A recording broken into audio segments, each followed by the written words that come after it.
Hello everybody and welcome back to Cause and Effect, a show about Vetus. This is the second part of the first episode of the third season. And as always, if you missed the first part, I strongly recommend you go and see it before seeing this part. Anyway, today we are talking about Death Star decks using the Revolutionary Council vote to oust their praise. We have come to, we're gonna talk about Marco Lindros' deck, which is called what, Adam? It's called Black Hand Council. Yeah, which he played in the Swedish ECQ and came to the finals with. Adam, why don't you tell us a little bit about the deck? Yeah, its crypt is actually really similar to the original Death Star in capacities. You choose the 5 and above, of course. But something that you see in both the crypt and the deck is that you choose to have a black hand angle, which is kind of funny. And La Sombras. Yeah, of course. It's a La Sombra deck, so you get the deflections, which is a really good choice, in my opinion. But most players' opinion, even. Okay, so what's the trick here? How do you get the votes so you don't have animate and such? Right.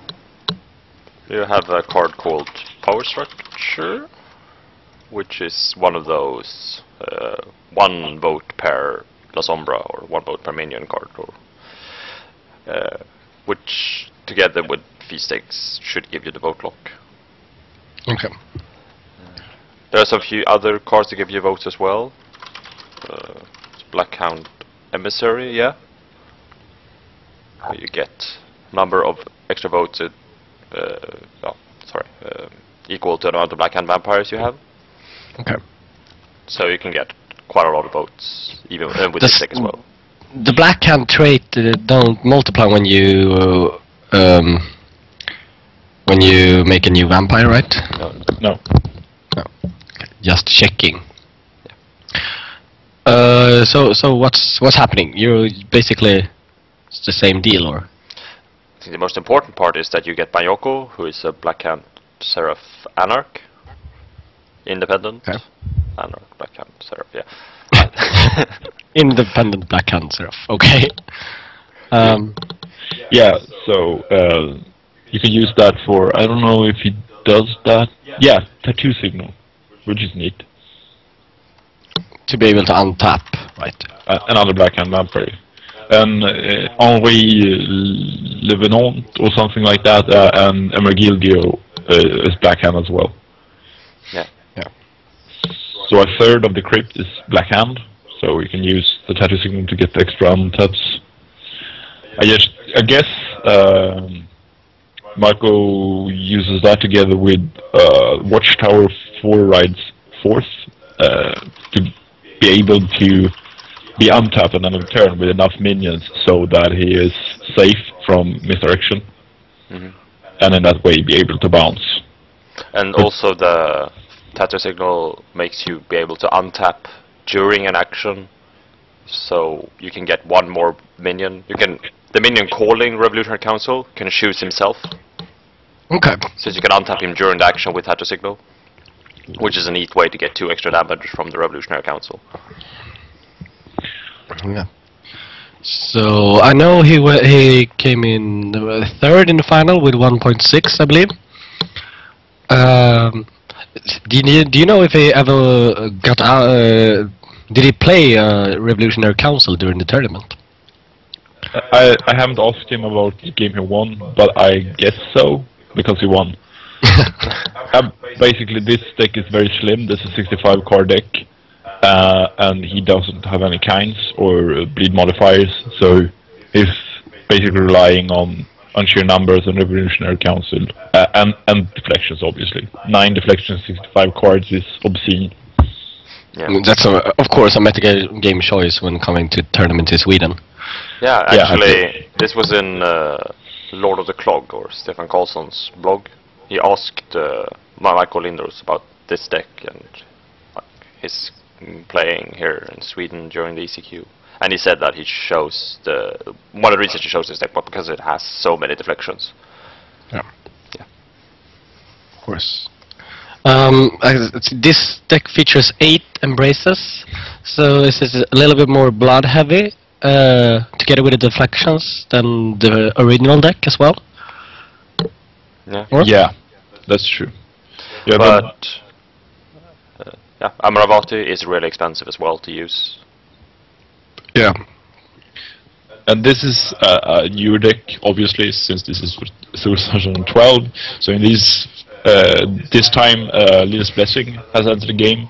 So you got one Lilith's Blessing, one Coven in this, and one Jake Washington. So here there's more blood gain as well as more blood cost.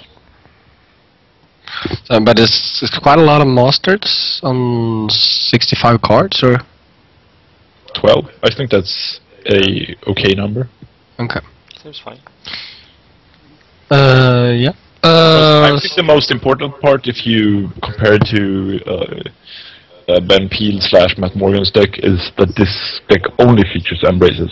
You have this option when you're playing Azamite as well, but he or those two chose to go with Rebel Knight Recruit, which is delayed by 3 turns, and I actually think that is a lot worse than going straight up embraces. Yeah. So having 8 embraces gives a more direct impact on the game, and you sooner can get enough minions to start being really efficient in your condooning and revolutionary counseling. Yeah. Adam, can you tell us a little bit about the Garibaldi Wushu Museum? I don't know how it's pronounced. Possibly Garibaldi Meucci Museum. It's Italian. Who knows? Yeah, it's a recursion card for Anarchs and Anarch cards. So during your untap phase you get to change a card in your hand for an Anarch card in your Ash heap. And how key is it for the deck? I think it actually matters a lot. It's really interesting that this deck only has 2 Revolutionary Council, and this is of course just because, in all likelihood, if you get to play 2 Revolutionary Council, you will win. Yeah. And even if you get to play 1, you will probably win. But in some cases, you will be drawing these too early, and you can't sit the entire game with Revolutionary Council on your hand, and just playing 1 Revolutionary Council, tapping 1 other guy. You tap 2 guys to get 2 damage, not that efficient. It gets a lot more efficient when you get to play it for a lot, but that's so far in the future that you kind of have to discard it to be efficient with your actions and your cards. And also, for those cases where you need 3 or 4 Revolutionary Council to win a game, Garibaldi Meucci Museum gives you that option. We were talking in the break about the time aspect when you play this deck, because you said it was like 1.5 hours setup before you can actually start pulling off your Revolutionary Councils. So that's something that you have to think about. That's why a reaction pack of 9 with 9 deflections, of course, is kind of necessary, because you can't do anything before it. Yeah. Or? Well, not really. You can start bleeding for 1, etc. Maybe call some Kondoon if you have enough fee stakes and or power structure in play. But that's mostly staying alive, waiting for more setup cards. Yeah. I think, at least. One thing that's just really neat with this deck is Lost Stand. I don't think you see this card enough in play. It's really strong. The biggest drawback, obviously, being the cost. 6 pool is a huge cost, but the other part being that you might end up giving someone else an extra turn, which is like you paying 6 pool for someone cross-play beginning edition turn. Very bad. Yeah, and then someone plays delaying tactics on Revolutionary Council, and you just sit there with your, you know what, in your hand. Well, you can, if you play it a bit intelligently, you can play it for, say you're in a 3-player game, most likely when you're going to play Lost Sun. Your prey has lots of pool, your predator has like 1 pool, and you have lots of pool yourself. So if your prey manages to oust, he will probably do so on the first action. Since Last Stand says that the current turn ends and a new turn begins immediately. So if your ground prey will die extremely easily, the advantage for your prey is not that huge. He doesn't get much of an extra turn. He gets one more action and one more master phase action, which is good, but the biggest cost then is the 6 pool. You don't give him too many actions. So in that situation you will earn a lot more actions, since you can just use it for, say, untapping 10 guys instead of untapping just one guy. Yeah, and I think if you play a bit intelligently, you can start counting. You cannot, like, the first turn you think that you might be able to oust possibly isn't that wise to play Last Stand, because then you might suspect that he has delaying tactics. But if you wait, if you do play one turn, you get delaying tactic, and then the next turn you play Last Stand, and then there's a big chance that he hasn't any additional delaying tactics in your hand. So if you make educated guesses and play a bit intelligently, this card can be golden. Just think you just think about yourself. You play a Revolutionary Council, you get a VP, you start a whole new turn, get everything back, and you do a new Revolutionary Council. So you can basically, it's not the same turn, but basically the same turn, get 2 VPs. Yeah. Possibly dealing 40-50 pool damage, which is basically unheard of, I think. One turn of 40-50 pool damage it's unimaginable. Yeah, that's a lot of pool damage. So that's one really intelligent thing I think Marco did with this. Another thing I want to point out is adding delaying tactics yourself. It's for adding the surprising and feast stakes, I think. Yeah, but possibly facing other breed boons as well. Yeah. I think this is really intelligently, and well-placed banishment can be very devastating. You're losing your Baron or whatever, because this deck, the power structure taps to be used, so basically only once each of your turns, and 1 or 2 feast stakes, that's 4 boats, maybe a Black Man Emissary. You don't get the same boats as a Camarilla boat deck get. So 1 or 2 well-placed delaying tactics, as this deck has, is very cool and extremely strong, I think. Yeah. It has so many contagious boons, though. 9 on 65. This deck can get really out of hand if it's allowed to con boons a bit. Make it almost 9 con boons and 9 deflections. It's actually quite hilarious. You funny guy, Marco. Okay, so that's its strength. So what's its weaknesses? This deck, is it the same? I think you're even more sensitive to other players playing votes. And I think because yes and no. Power structure is kind of better than Amravati and Alamut in some ways. But then you end up in a situation where you have to choose. Either you use it on your own turn or on your Predator's turn, or whoever you're afraid of going to boat. Well, Amravati special you can only use probably 3 times. Maybe 4 times. So it's like a limited resource. Yeah. And you have the link tactics, so you can play them on the other guy's turns and then play your tap your power structure on your turn. Yeah. But this deck does not include a copy of Exclusion Principle, so you don't have that fallback for if you get delayed with the Contagious Boon. I don't think the Exclusion Principle is as efficient in this deck as it is in an Asmite deck, because these guys start off as Sabbath. After you've done an Embrace or you turn a guy into play, they start off as Sabbath, so you're actually only getting pooled for the Anarchs you control. Yeah, you have deflections and playing tactics, so you're a bit less likely to die. Yeah. Oh, yeah. Yeah. And I see here it doesn't play any... what's it called? The card. Now my Vetes Afasi is on. The card when you get through a vote, the next one is Cryptic Rider. Yeah, Cryptic Rider. Why do you think that is, Isak? Either it was limited deck to 65 and something had to go, or it wasn't on his mind at that point. I don't really see any point in skipping it, really.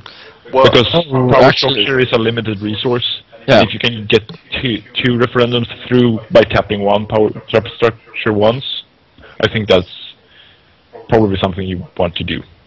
Yeah. For that reason, it's a good inclusion, I think. But one of the reasons you want Cryptic Rider is for the tricking part. If you play Kynes, you can do the "Are you fine with the 2-2 split" deal? Or sorry, not deal. It's just 2-2 split. Yeah. You vote in favor, and yeah, you get the vote through, and then you get to play Cryptic Rider. But you can do that on Contagious Boon and like, yeah, I'm gonna play Contagious Boon on you now, and then on me later, and deal with the Contagious Boon is also, it's easy. Yeah, but giving away pool is a lot more precarious than dealing away Giving away pool. damage. Yeah, that's true. So most of the times, I'm imagining you don't want to do the con boon, give you some pool trickery, and it's a lot more obvious as well. If you con boon someone else across the table, they will know that you're gonna play a Cryptic Rider. It's really obvious. It's more or less the only reason. With the kind 2-2 split, I think you'll more often be able to trick people. Yeah, I would include some kind as well, but this is, as we say, a very neat and slim deck. Yeah, so I think that's and possibly it's a meta game choice. Like I'm going to play a lot of combos and a lot of deflections and play for long-term game because that's the only way I'm going to win. Because you fear so much bleeding and other types of pool damage. So if you are less afraid of heavy bleed decks and a lot of bounce in the meta, you probably could go for less combos, less deflections, end up with 5 card slots, and you can use them for these types of things, like Kynes, for instance, or Cryptic Riders. But I think Cryptic Rider might be a good addition, really, considering power structure only being allowed to be used once each turn. Adam, I know you played 2 games with Marco during the tournament. One game where you got to sit in front of him, because of seeding, and then you choose again to sit as his prey. Why did you want this deck hunting you? I was playing a rush deck, so I felt kind of confident that I would be able to rush him. And it worked out really, really well for me the game before. That was the one game win I got. Okay. And actually, quite hilariously, one of the big reasons I chose to sit where I sat was because Norbert, the first seed, he was the only one with the good 2 game wins, didn't know what we were playing. So I had no idea what Norbert were going to choose, how he were going to reason with his seating. So I didn't actually have... I just went by it went well last turn, the last game, I'm gonna sit like this next game as well. But I actually thought he had dominate bleed, so I was a lot more afraid of him than I should have been. Okay. Yeah. As he stated on the Lord of the Clog blog, just rhymes. You're a rapper now. Thank you. That one of the strengths of the deck is that people get scared shitless because you have dominate and obtenebration. So they don't dare to discard reflections, and they play defensively. And since you're kind of a slow deck, this deck is kind of slow, that works in your favor, so you don't really end in the same way end up with a prey that runs and takes 3 DPs before you have your setup. So you actually buy yourself a lot of time by playing a game that looks like you actually do have dominate cards in your deck. And it works really, really well with the fact that this deck is like... I'm not sure how else to put it, but it's like... I need to find the fastest way to get a Revolutionary Council off for high amounts. The fastest possible way in every single option and still stay alive. So it has only the Anarch and the Breed and the Revolutionary Council, and then con boons and deflections. That's like the only thing it focuses on. Yeah. So that's like what's impressed deck building wise from Marco, that he's been so focused with it, and this trickery goes well into that, because you just assume it's a dominate. It has 4 guys with superior dominate, of course it's gonna bleed, but that's not the case, and it makes people cut corners or be extra careful against something that's not gonna happen, and that makes Marco probably get his Revolutionary Council off a few actions or one turn earlier. Yeah, and another thing I think is this playing like this requires a poker face that Marco possesses. So I think that's also part of, you have to have the poker face, look like you're going to bleed. Some people just see in their body language that they don't pack any bleeds, and it's so obvious. Yeah. But it really is. It's hard to explain, but you just see it in their face and in their body, that what kind of deck they're playing. And if you ask them some questions that are sort of in the vicinity of, do you have a bleed in your deck, you start getting facts that you can start building yourself a picture of what's in the deck. But with Marco, it's just cold Finnish poker face. The cold Finnish poker face. Okay. Is there anything more we need to say about this deck? It's as neat. Also. We could state with the Asmite version that you actually can do this deflection package there as well, because you have Amaravati and possibly some other vampires with dominate in that group. So you can actually, not as efficient, but you could pull this off using deflections as an extra defense. Probably more efficient to do it with Alessandros, but just want to state that. Yeah. So if you want to go for a really defensive game. Okay, then we're moving on to a deck that has I don't know if it has ever been played in a tournament. It has. But it has? Yeah. Ow. And it got 2 VPs. And got rushed by Potence. Yeah. Well, why don't you tell us a little about the deck then, Isaac? Popstar, its name, by Stefan, Lord of the Globe, Carlson. Yeah, it's an awesome deck name. I just wanted to say that. Popstar. So this is the same basic idea. You just switch to clans to get some other advantages. Just wanted to start off by stating that this deck is pre-Airsteel Blood, so there's no benefit performance, there's no Lily Prelude, and what's it called, the Master where you untap? Command performance. Yeah, nothing of that either. Those are probably cards that you do want to include in this deck. But you see a lot of similarities to Marco's build. This is a 60 card deck, so it's the same thing, very neat, crisp library, so to speak, and very focused. You have the Embraces, because you don't have the option of choosing Web of Knights Recruit. You have only 5 fee stakes. That's probably, after some playtesting, you end up figuring out that this is what's needed. Because you only have 3 Daughters of Cacophony that's able to become Baron. So that's starting off with one drawback, that you only have 3 vampires possible to go Baron. But the biggest part is that I think this, of the 3 clans that we looked at now, we think this clan are best when it comes to boat locking through sheer numbers.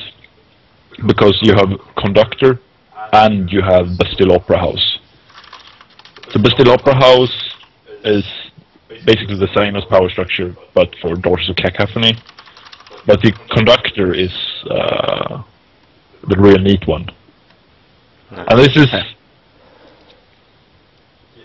so if you start off your turn with 10 vampires, you have 10 boats, and after each vampire that gets taps, you lose 1 boat. So the next action, 9 boats, then 8 boats, and 7 boats, and 6 boats.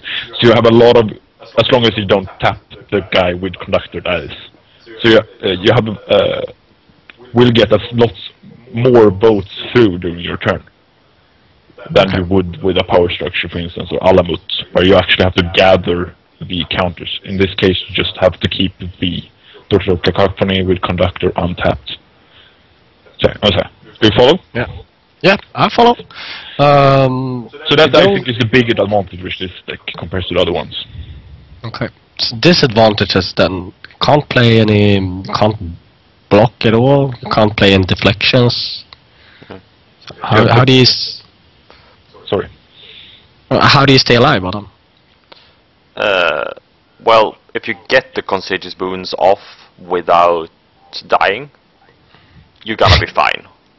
The deflections are just to stay alive until you get the con boons off. Because when you start getting the con boons off, you're not gonna die for the rest of the game. It's gonna time out or you're gonna win, most likely. Yeah. Yeah. So and deflections gives you some extra damage in your prey. That's the advantage. So if you're gonna survive anyway with the Contagious Boons, you don't need the deflections for that. It's not gonna be that much of a difference. I think, as Isaac says, the bigger difference will be that there are a few more vampires, 2 more vampires, which can't become Baron. Okay. I really do think that's the biggest disadvantage. On the other hand, Conductor is very strong, so maybe you don't need the extra 2 or 3 more titles in play to get 10 votes or so. Maybe you'll be fine anyways. Another advantage is Daring the Dawn. So you have your Anarch Railroad, which is a stealth location, then you have Paris Opera House, which is a stealth location, and then your Creatures Casino, and your Missing Boys. So you can get 4 stealth, which is great. Then you can get past any allies whatsoever, and then you have Daring the Dawn to get past any vampires attempting to block at 4 intercept. So you don't end up with getting your Revolutionary Council blocked anyways. It's very likely that you will get delaying tactics, but so it's a 2-part problem with getting the Revolutionary through. It's the stealth, and then it's the delaying tactics. And then this deck is the one which is most likely to get the action passed, I think, because stealth locations together with Daring the Dawn is pretty problematic to block. And of course you can play. We're talking about it today. You can't cancel a minion card play by a vampire. Approximation Lord, is that what you mean? They can't play approximation. They're too low cap. Oh yeah, they are. But freak drives are really nice for this deck because it makes. Sorry, one of your mics are sounding. Is it mine? I can't tell. Is it mine? Yes. Yeah. It sounds like it. What should I do? I don't know. Do something with the cable, maybe.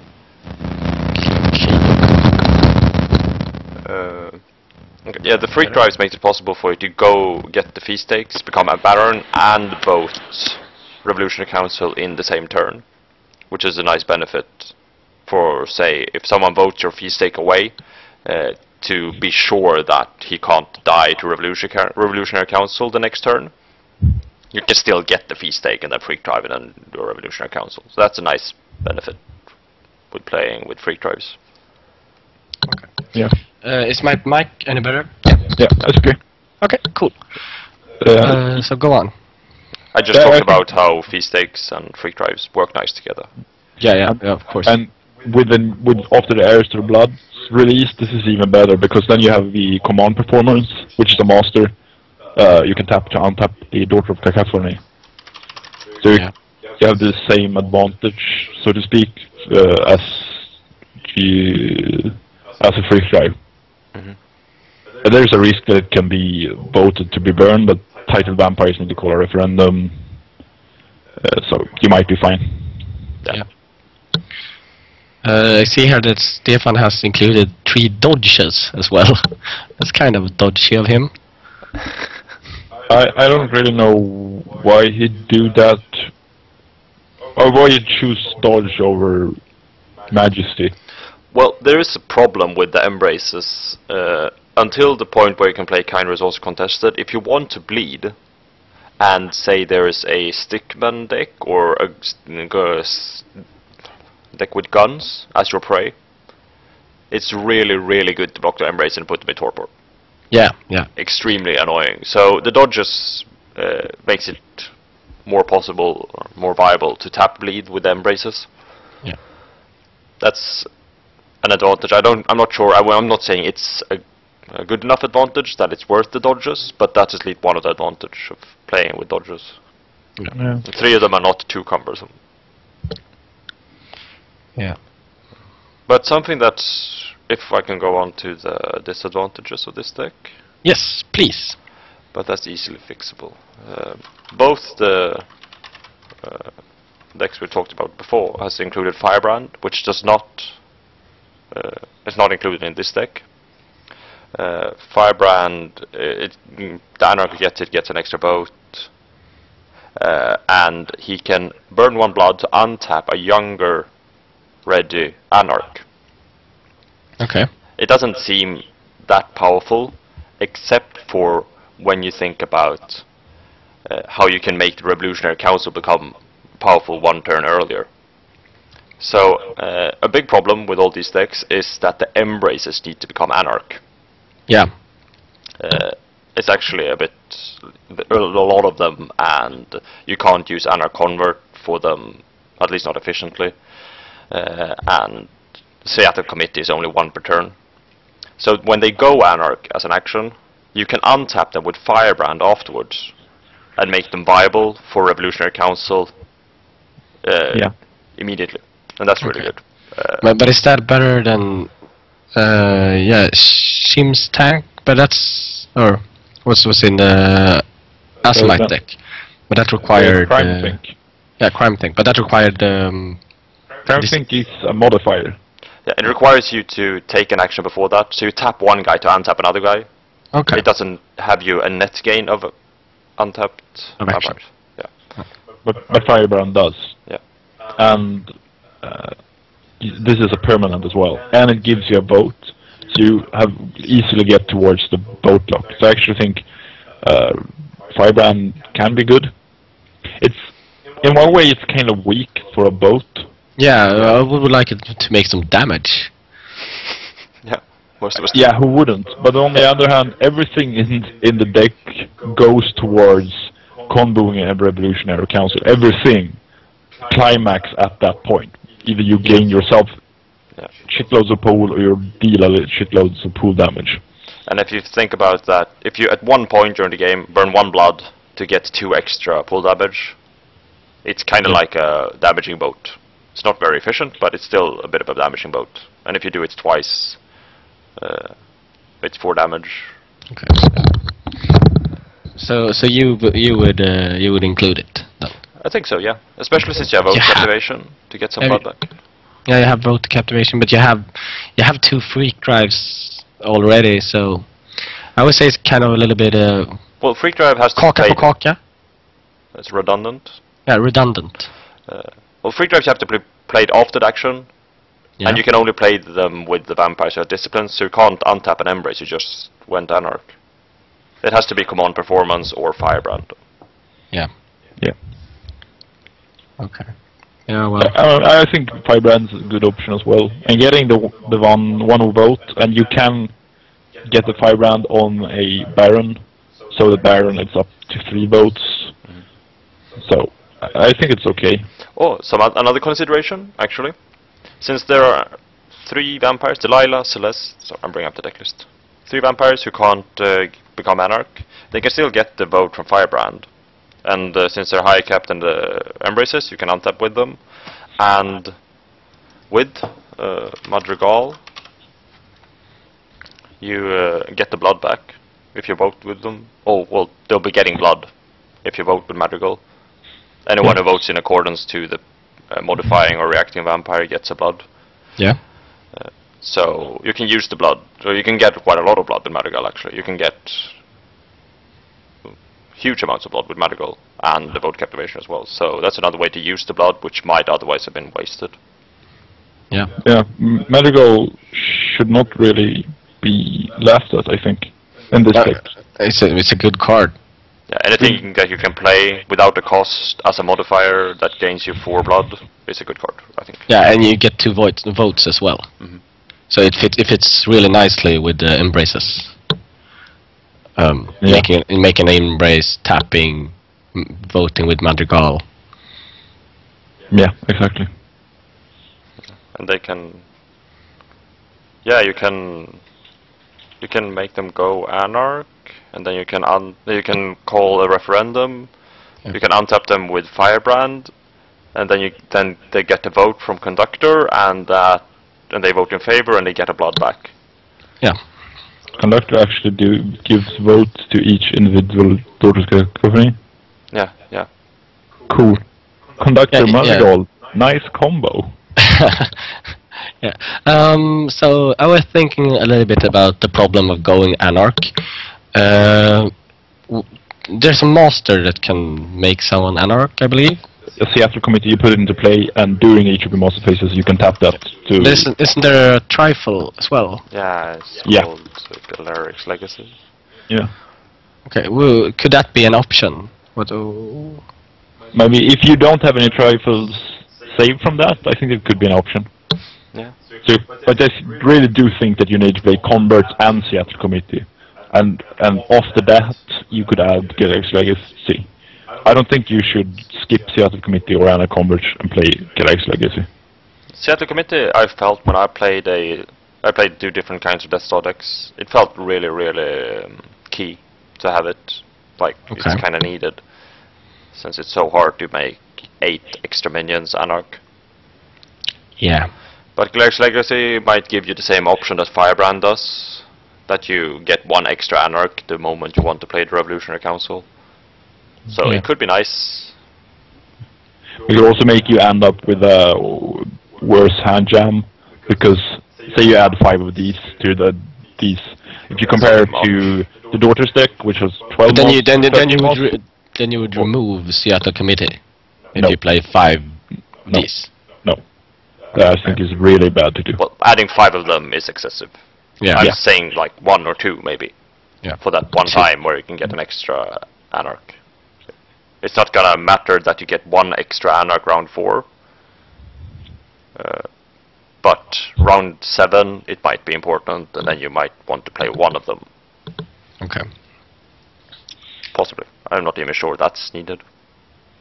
They feel kind of redundant. Yeah. But I think you really do need Seattle Committee and Anarch Converts. So you get yeah, because early in the game you don't want to waste any actions on becoming Anarch, because you need to get set up, start doing embraces. But towards turn 5 and beyond, I actually think that you have enough actions to afford just doing the ordinary by the rulebook go Anarch action. If you compare, because if you want to include tech in the deck that makes you Anarch, you lose an efficient library. You efficiently gain a lot of Anarchs, but if you only end up drawing crap when you draw to replace, and you have a bad card flow, it doesn't really help you anyways. So I think one should think of that when trying too excessively to go Anarch really fast, because I think that you need the right balance of setting up for the Revolutionary Council and using Revolutionary Council, and that means having lots of them and also having stealth to get them through, and the vote push to get them through. So if you want to race for the Revolutionary Council as fast as you possibly can, you can't only include Go Anarch Trek, but I think a lot of it is needed. Okay. yeah. So yeah, it's a neat deck. I don't know. Have we anything more to say about this deck? Kind of. This deck and the sort of I think I'm kind of satisfied. I've emptied the subject. Yeah. All of these decks are so close. Go ahead. Yeah. No. Go ahead. What were you saying? All these decks are really, really close to the Breed Boon concept. It's all of them are like Breed Boon decks. So we've touched a lot on the Breed Boon as a deck archetype throughout this episode, and it's kind of unavoidable when you're talking about the Death Star deck. But yeah, I think most people know the Breed Boons. at least have seen them or know about them. It's not that it's Embraces and Contagious Boon, and then some way to get votes. So you can basically try and play Revolutionary Council decks with any good clan for breed booting. Yeah. Toreador Anti-Tribute comes to mind. Yeah, exactly. Because of the pig party. Oh. Yeah, Foundation Exhibit is the card that... They have Ring and Party, and there's a pig on the picture. So, the pig party. And then, of course, they can play the bleed. Yeah. What's it called? Palaground. Palaground, yeah. There probably some decks like that out there. Yeah. Might have seen them, it's not sure. I can do it with a Brugante Tribute as well. With Unexpected Coalition. Yes. The Or expected possibly... coalition. No, you can't do it with Ravnos. Sorry. You can't be Anarch and Libon at the same time. Well, you can do it with Ravnos, but you will have to not play with Elder Stakolo. So it's probably not that good. Yeah, probably not. We probably should drop an email to Pascal and tell him to change the rules so we can build a deck. Yeah. Yeah. Let's do it. I think actually we should change all the rules. Yeah. Okay, I think we're not getting anywhere. I'm gonna close us down. Okay, so it's been a great episode, and yeah. So thanks a lot to everybody for watching. So that's it for this time. Thanks everyone for watching, and remember, if you have any thoughts, comments or ideas, you can post them on our Facebook page and or send an email to the address below, causeampersandeffect@gmail.com. After the show, we'll post a thread on weekend.net where you can continue the discussion. Remember to like us on Facebook and subscribe to our YouTube channels. So say goodbye, guys. Goodbye. Bye.